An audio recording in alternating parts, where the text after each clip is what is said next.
বসতে পারি না। গত বছর এইখানেই বসে খুব ক্লান্ত শরীর নিয়ে পুরো প্রোগ্রামটা এত নিরলসভাবে বাজিয়ে গেলেন। মানে আজকে কাপড় নেই, তার ছবিতে মালা পড়াতে হচ্ছে, এটা আমি মানে ভাবতেই পারছি না। আজকে আমাদের প্রতি থেকে 2-5 জন যারাই চিনুক, সেটা অনেকটাই কাকুর জন্য। কাকু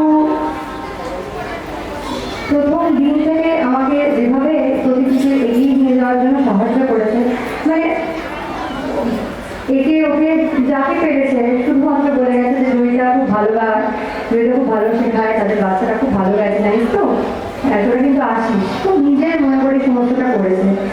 এই আন্তরিকতা আজকের দিনে দাঁড়িয়ে কতজনের কাছে আমি পাই, সত্যি এটা ভাবার বিষয়। আজকে কাকুকে ভীষণ মনে পড়ছে, আর খুবই খারাপ লাগছে কাকুর জন্য, ভীষণ কষ্ট হচ্ছে। আজকে কাকু হয়তো কোথাও থেকে দেখতে পাচ্ছে আর খুশি হচ্ছে এদের প্রোগ্রাম শুনে। আর কি বলবো, আর কিছু বলতে পারছি না। আমাদের পরের অনুষ্ঠানে চলে যাচ্ছি। আমাদের